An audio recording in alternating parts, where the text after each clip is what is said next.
कुछ दिन पहले डिवीजन कमिश्नर जम्मू राघव लंगर किश्तवाड़ दौरे पे गए और वहाँ मीटिंग ली और उस मीटिंग में डीडीसी मेंबरान तमाम वहाँ पे मौजूद थे और डीडीसी चेयरमैन भी थे और वहाँ पे कंट्रोवर्शियल बयान सामने आया और बहुत वीडियो वायरल हुई सोशल नेटवर्क पे, आपने भी देखी होगी, जिसमें डीडीसी मेंबर शेख ज़फरुल्लाह है वो बयान देते हैं कि जो मड़वा सब डिवीज़न किश्तवाड़ की है उसको चाइना के साथ मर्ज किया जाए। जब हमारे सहाफ़ी आसिफ इकबाल ने आया कि जो जर्नलिस्ट सीनियर जर्नलिस्ट है अर्ली टाइम्स में काम करते हैं, उन्होंने जब सवाल उस मेंबर से पूछा कि उन्होंने इस तरह का बयानबाजी क्यों की तो वहाँ पे बहुत बहस हुई और उस बहस में क्या कुछ हुआ आप इस वीडियो में देखिए। मैं ही उठूं, आप क्यों नहीं उठूं? मैंने ये नहीं बोला कि मैं उठी, मैंने अगर आप बोलते कि हाँ हमें नहीं चाहिए, आपने कंटिन्यू शुरू कर दिया। बैठी भी आप ही, उठी भी आप ही, आप बोल रहे हैं और मैं आपको बताती हूँ सिंथन का ड्यूकम साहब ने कहा है कि सुबह हम मैं आपको पूरा बता दूंगा कि खुलना है या नहीं खुलना है। अच्छा, अंदर क्या क्या हुआ? और सुनने में मिला है कि मड़वा को चाइना के साथ जोड़ने की भी बात की गई है। वो एक्चुअली जफरुल्लाह भाई ने की थी, वो ड्यूकम साहब को थोड़ा सा गुस्सा आ गया तो बोला कि ऐसी बातें मत कीजिए। Demanded merging of Marwa with China, क्या आपने मड़वा का डिमांड किया? No, I am just asking you, had you demanded merging of Marwa with China? Not a spokesperson. Had you demanded? Like a journalist. I am journalist. I am asking you, had you demanded merging of Marwa with China? What I said. Why? I said we are being. Why is China more democratic than India?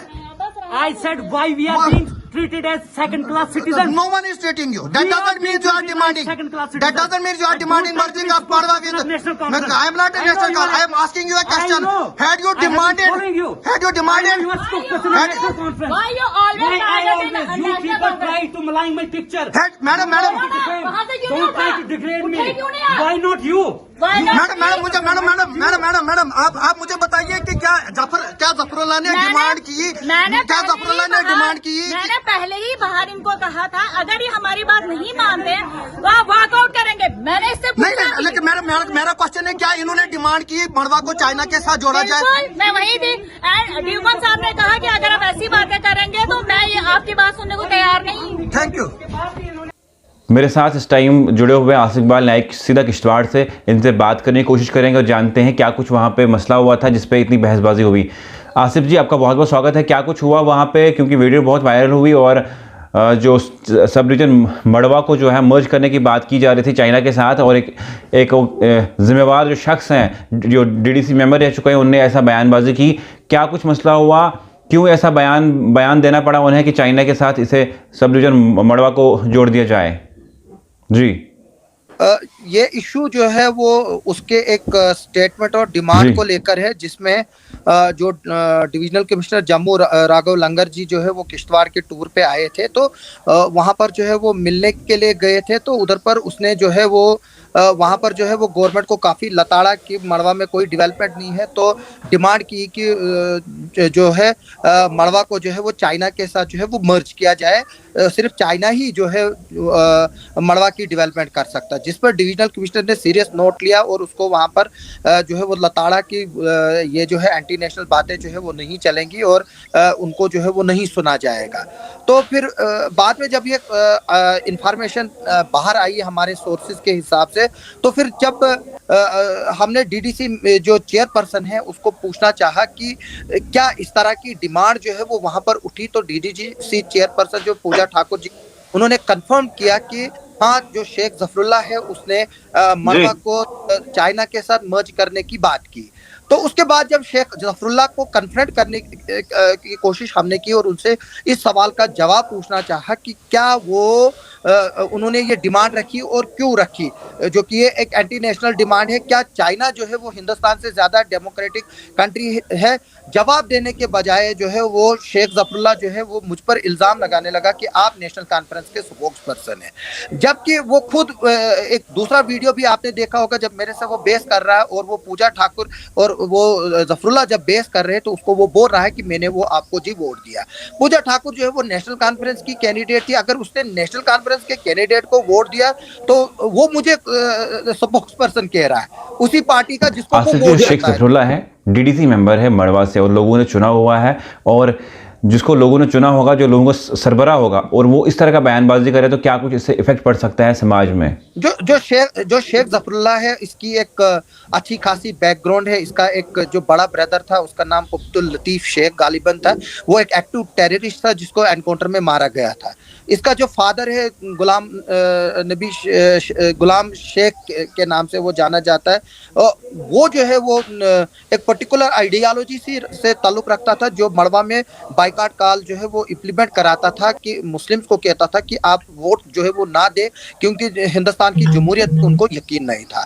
तो जो शेख जफरुल्लाह है उसकी भी इसी तरह की काफी provocative speech है, और ये कोई हैरानी की बात नहीं है। लेकिन मैं आपको एक बात बताऊंगा, इसके इस बयान से जो मड़वा और बॉर्डवन जो 99% मुस्लिम पॉपुलेटेड एरिया है और तकरीबन 50 से 60 हज़ार के करीब इस एरिया में पॉपुलेशन है, इसके उस बयान से ये चंद जो कुछ नौजवान जो जिनको मैं बिगड़े हुए और बहके हुए नौजवान कहूँगा, जो रेडिकलाइज है, वो उनको जो है वो टेप इन करने की कोशिश कर रहा है, जो अपने एंटी इंडिया सेंटिमेंट्स को उनको उजागर करके उनको अपनी तरफ करना चाहता है। लेकिन इससे जो है वो जो 60 हज़ार वहाँ पर अवाम, गरीब अवाम है, उनको ये असर पड़ता है, क्योंकि इस वक्त गवर्नमेंट ऑफ इंडिया जो है वो हर कोशिश कर रही है, वहाँ पर टावर लगाने की कोशिश कर रही है, सड़कें बनाने की कोशिश कर रही है, डेवलपमेंटल एक्टिविटीज़ पे जो है वो पैसा खर्च किया जाए। हालांकि बदकिस्मती की बात है, ये एरिया इतना बैकवर्ड एरिया है, अगर आप वहाँ पर हज़ारों करोड़ भी खर्च करें तब भी वहाँ पर सालों लगेंगे उसको किसी डेवलपमेंटल मैप पर लाने के लिए। तो इस तरह से फिर गवर्नमेंट ऑफ इंडिया के पास ये मैसेज जाएगा कि जो वहाँ के लोग हैं उनको एंटी नेशनल लेबल किया जाएगा, और गवर्नमेंट ऑफ इंडिया ये कहेगी कि भला मारो, हम उन एंटी नेशनल के लिए क्यों काम करें जो हमारे देश के साथ रहना नहीं चाहते। जी आसिफ जी, आप मुझे बताइए कि शेख जफरुल्लाह जो मड़वा से हैं, डीडीसी मेंबर, इन्होंने इस तरह का बयानबाजी की चाइना के साथ सब डिवीजन मड़वा को जोड़ने की, इसके पीछे क्या आइडियोलॉजी, क्या लॉजिक है? जी, उसको लग रहा है कि 21वीं सदी में भी जो है वो एंटी इंडिया सेंटीमेंट्स जगाकर जम्मू कश्मीर में अपनी पॉलिटिक्स चमका सकता। लेकिन आज वो दौर नहीं है, अब यूनियन टेरिटरी है, यहाँ पर यूएपीए के लाज है, यहाँ पर जो है वो सेडिशन के लाज जो है वो मौजूद है। अगर इस तरह के केसेस को देखे जाए, ये फिट केस है सेडिशन के लिए। देखिए ये जो है, जो इसका बयान है, इससे जो मुस्लिम कम्युनिटी है वो ओवरऑल बदनाम होती है, और जो पीस लविंग लोग है मड़वा और बॉर्डवन के, उनके लिए जो है ये एक बदनुमा दाग है। अगर इस तरह से एक जो लीडर, जो यूथ लीडर है, जो नया नया उभरा है और अपने आप को तालीम याफ्ता कहता है, हालांकि अलीगढ़ से यहाँ पर हजारों लोग जो है वो पढ़े लिखे हैं, तो फिर मैं जम्मू यूनिवर्सिटी से पढ़ा हूँ, तो मैं कल आसिफ इकबाल नायक जेयू लगाना शुरू करूंगा, जिस तरह से ये अलीग लगाना शुरू करते, ये उस तालीम को भी जो है वो बदनाम करें। और जिस सर सईद अहमद खान ने हिंदुस्तान की जो यूनिटी और हिंदुस्तान की एस्टेब्लिशमेंट के लिए जो है वो अपनी लड़ाई लड़ी है, उसी सर सईद अहमद खान को जो है ये बदनाम करने की जो है वो कोशिश कर रहा है। सर सईद अहमद खान जो है हिंदुस्तान की आज़ादी के एक बानी थे, और उन्होंने हिंदुस्तान की आज़ादी की जंग में जो है एक हिस्सा भी लिया है, चाहे वो तालीम के जरिए। और आज़ादी की जंग में हिस्सा लेना सिर्फ यही नहीं है कि आप जाकर जो है वो उस वक्त की ब्रिटिश फौज से लड़ो, तालीम से, अपने कलम से, अपने लिटरेचर से भी जो है वो हिस्सा जो है वो उस आज़ादी की जंग में जो है वो कंट्रीब्यूट किया है। इस तरह के स्टूडेंट्स अगर निकलेंगे वहां से और इस तरह की आइडियोलॉजी निकलेंगे, कहीं ना कहीं जो है ये उनके लिए जो है इस तरह के स्टूडेंट जो है वो शर्मिंदा की बाइस बन रहे हैं। तो इसी वजह से जो है वो देश में हमारे इंस्टीट्यूशन जो है वो आज अननेसेसरली टारगेट हो रहे हैं। रही बात शेख जफरुल्लाह की, शेख जफरुल्लाह ने जो है वो ये बयान डिविजनल कमिश्नर के सामने दिया है, और जहां पर 4 मैजिस्ट्रेट मौजूद थे, डिस्ट्रिक्ट डेवलपमेंट कमिश्नर भी मैजिस्ट्रेट है, एडिशनल डिस्ट्रिक्ट मैजिस्ट्रेट जो है वो डीसी भी है, एडिशनल डिस्ट्रिक्ट मैजिस्ट्रेट एसीआर भी है, और जो एडीडीसी है वो भी वहां पर मौजूद थे, और उसके अलावा डीडीसी चेयरपर्सन और बाकी लोग भी जो है वो वहां पर मौजूद थे। तो अब जो है वो शेख जफरुल्लाह, हालांकि जब उसको काउंटर किया गया, इसके बाद वो बैकफुट पर आया है और वो जो है वो अपनी सफाइयां देने की कोशिश कर रहा है। हमने जो है वो डिविजनल कमिश्नर से जब ये क्वेश्चन पूछा, डिविजनल कमिश्नर ने आंसर में एक तरह से एडमिट कर लिया कि हाँ उसने जो है ये बात बोली है, और उसमें जो है वो एप्रोप्रिएट कार्रवाई की जाएगी और एप्रोप्रिएट जो है वो नेसेसरी एक्शन किया जाएगा। अब हम देख रहे हैं कि इसमें कुछ जो आजकल क्या, जैसे आपने जैसे आसिफ जी आपने बात की डिविजनल कमिश्नर से, या फिर बीजेपी की जो लीडरान है उनने भी कहा कि इनके खिलाफ एफआईआर लगाया जाए, क्या कुछ जमीनी सतह पे अभी तक हुआ इसके खिलाफ इंक्वायरी हुई इनिशिएट? इसमें कार्रवाई हो रही है। अभी ये पता नहीं चल रहा है कि इसमें कहां तक जो है वो प्रोग्रेस पहुंची। हालांकि जो सोशल और पॉलिटिकल एक्टिविस्ट है मड़वा से, उन्होंने भी जो है वो वकील के जरिए जो है वो गुलाम रसूल मागरे जो सीनियर वाइस प्रेसिडेंट भी है नेशनल कॉन्फ्रेंस के, उन्होंने जो है अपने वकील के जरिए जो है वो एक एप्लीकेशन भी जो है पुलिस स्टेशन किश्तवाड़ में फाइल की है। अब देखते हैं कि वो क्या करेंगे। जो पॉलिटिकल एक्टिविस्ट वहां के हैं, जो सोशल एक्टिविस्ट वहां के हैं, उनका साफ कहना है कि जो शेख जफरुल्लाह ने हरकत की, इससे जो है वो अब पूरा जो एरिया है मड़वा और वार्ड 1 का, वो जो है वो लोगों की नजरों में आ गया और लोग जो है उनको अब एंटी नेशनल एलिमेंट की तरफ जो है वो देखेंगे, क्योंकि मड़वा जो है वो एक वक्त मिलिटेंसी का हब था। और वहाँ के जो लोग हैं, जी जी जी, वहां के जो लोग हैं उन्होंने जो है वो सिक्योरिटी फोर्सेस के साथ मिलकर और पुलिस के साथ मिलकर इतना कंट्रीब्यूशन किया है कि जो 150-200 मिलिटेंट्स वहां पर थे, ये मड़वा के लोगों की मदद से जो है वो सिक्योरिटी फोर्सेस ने पिछले 15-20 सालों में जो है वो वहां पर उनको डिफरेंट एनकाउंटर्स में मरवाने में मदद की। तो लोग जो है वो फंसे हुए थे इसमें मिलिटेंसी के चुंगल में, और वो आज जो है वो उससे हालांकि आजाद हो गए। लेकिन इस तरह की बयानी के बाजी के बाद जो शेख जफरुल्लाह की है, उन लोगों को जो है वो आज फिर से शक की नजर से देखा जा रहा है। अब मैं आपको एक बात बताऊंगा, जो भी इस मसले पर बात करता है, जो शेख जफरुल्लाह है, उसने सोशल मीडिया पे काफी जो है वो और उनके सपोर्टर्स ने फेक अकाउंट्स जो है वो क्रिएट करके रखे हैं। अब उनसे जो है वो काउंटर करते हैं। आप अंदाजा कीजिए कि उन्होंने एक हमारी सोशल मीडिया से जो है वो एक फोटोग्राफ उठाई है जो गुलाम रसूल मागरे उनकी शादी के फंक्शन की है, जिसमें जो एडवोकेट जिसने कंप्लेंट फाइल की है मैं हूं, उसमें सजाद अहमद किचलू है और गुलाम रसूल मागरे है। और उस फोटो के साथ जो है वो कैप्शन लगाया है कि आप बताइए कि ये कौन है, इनकी जो है वो एक्सपोज हुई।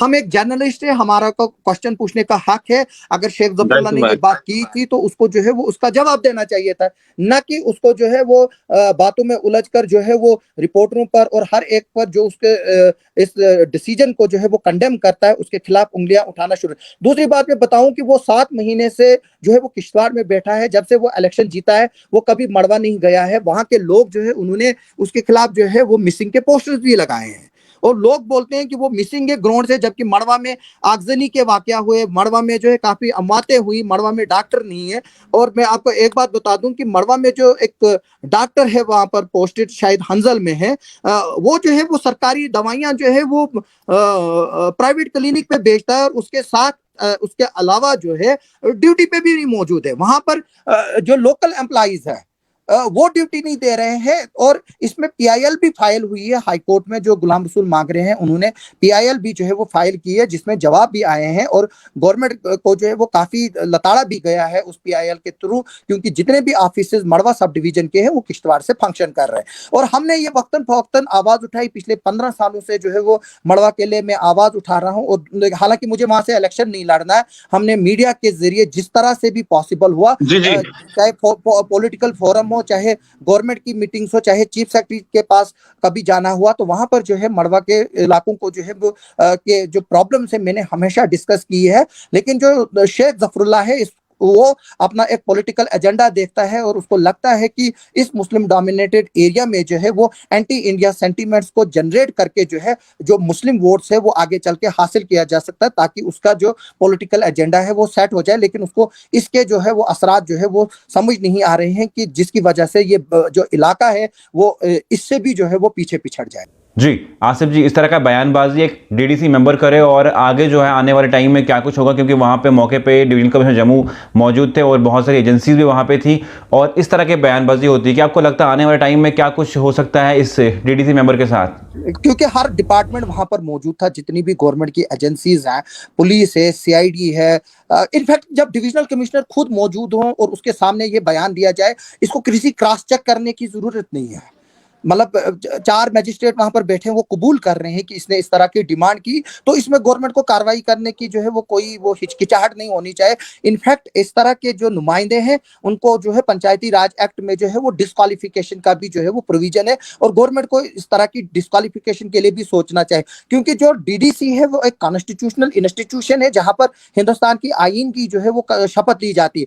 कल को अगर जफरुल्लाह के खिलाफ जो है इस वक्त बीजेपी कोई गवर्नमेंट जो नेशनलिज्म इंस्टीट्यूशन पर जो है वो आज भी जिंदा है। अगर वो एक्शन नहीं लेती है वो उन पर एक सवाल निशान होगा और कल एक रास्ता और पंडोरा बॉक्स खुल जाएगा कि जो डीडीसीज है वो इस तरह के बयान देने शुरू हो जाएंगे, तो फिर government of Jammu and Kashmir के लिए जो सिचुएशन है उसको संभालना जो है वो मुश्किल हो जाएगा। तो जो डीडीसीज है उनका काम डेवलपमेंट पे बोलना है, उनको जो शॉर्टकमिंग्स उनके एरियाज में है उन पे बोलने की जरूरत है, वहां के डेवलपमेंटल प्लान पर जो है वो फोकस करने की जरूरत है, वहां पर दई मजलिसें करनी है, लोगों को अपने साथ लेना है पंचायतों के जरिए। गवर्नमेंट ने पिछले ही दिनों असिस्टेंट कमिश्नर पंचायत की पोस्ट भी क्रिएट की ताकि पंचायतों को स्ट्रेंथन किया जाए। अगर इस तरह से जो है वो डीडीसी मेंबर्स बयान देने शुरू करे तो इससे जो है वो नफरत के अलावा जो है वो कोई चीज नहीं के अलावा कुछ और नहीं फैल सकता, इससे सिर्फ नफरत फैल सकती है। और अगर एक पढ़ा लिखा नौजवान जो अपने आप को पढ़ा लिखा नौजवान कहता है वो इस तरह की हरकतें करे तो फिर तो ये समाज के लिए जो है वो एक बदनुमा दाग से जो है वो कम नहीं है। आसिफ साहब, आपका बहुत बहुत शुक्रिया हमसे बात करने का और हमारे साथ ये सब कुछ शेयर करने का कि ग्राउंड लेवल पे क्या कुछ हुआ था और क्यों इस जो डीडीसी मेंबर है उसने इस तरह की बयानबाजी की। ये तो आगे आने वाला वक्त ही बताएगा, लेकिन अब जो है सरकार इस पे क्या कुछ निर्णय लेती है, क्योंकि डीडीसी मेंबर जिसको लोगों ने चुना है और अपना सरबरा बनाया है और थर्ड टियर जो है पंचायती राज स्ट्रॉन्ग करने के लिए डीडीसी मेंबर्स को चुना गया, और डीडीसी मेंबर इस तरह के बयानबाजी करे और उस पर सरकार क्या कुछ एक्शन लेती है आगे आने वाले टाइम में ये वक्त बताएगा। फिलहाल के लिए इतना ही। Subscribe now and press the bell icon, never miss an update.